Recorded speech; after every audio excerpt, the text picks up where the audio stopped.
other things you want to look for are, I mean, the topic and the type of story, the tone of the story. Because I was a magazine editor for many years.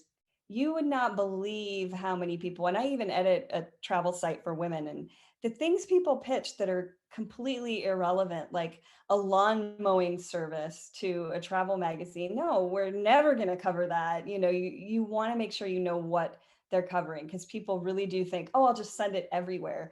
And you have very little chance. So you want to know what they're looking for.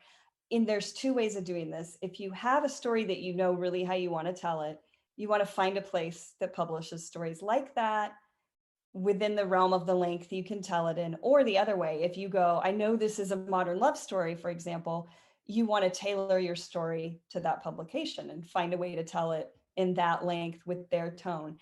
Tone is really difficult compared to looking up topics and length. Those are super cut and dry. The best way to do that is to read lots and lots of stories like it. So the New York Times one that I'm talking about, Modern Love, is really, really hard to get into.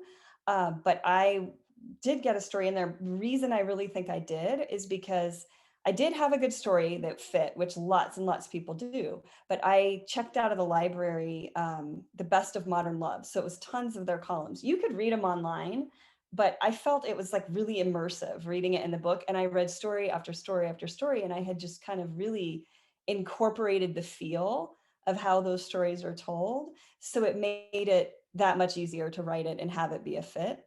So the better you know the publication, the better your chances are going to be.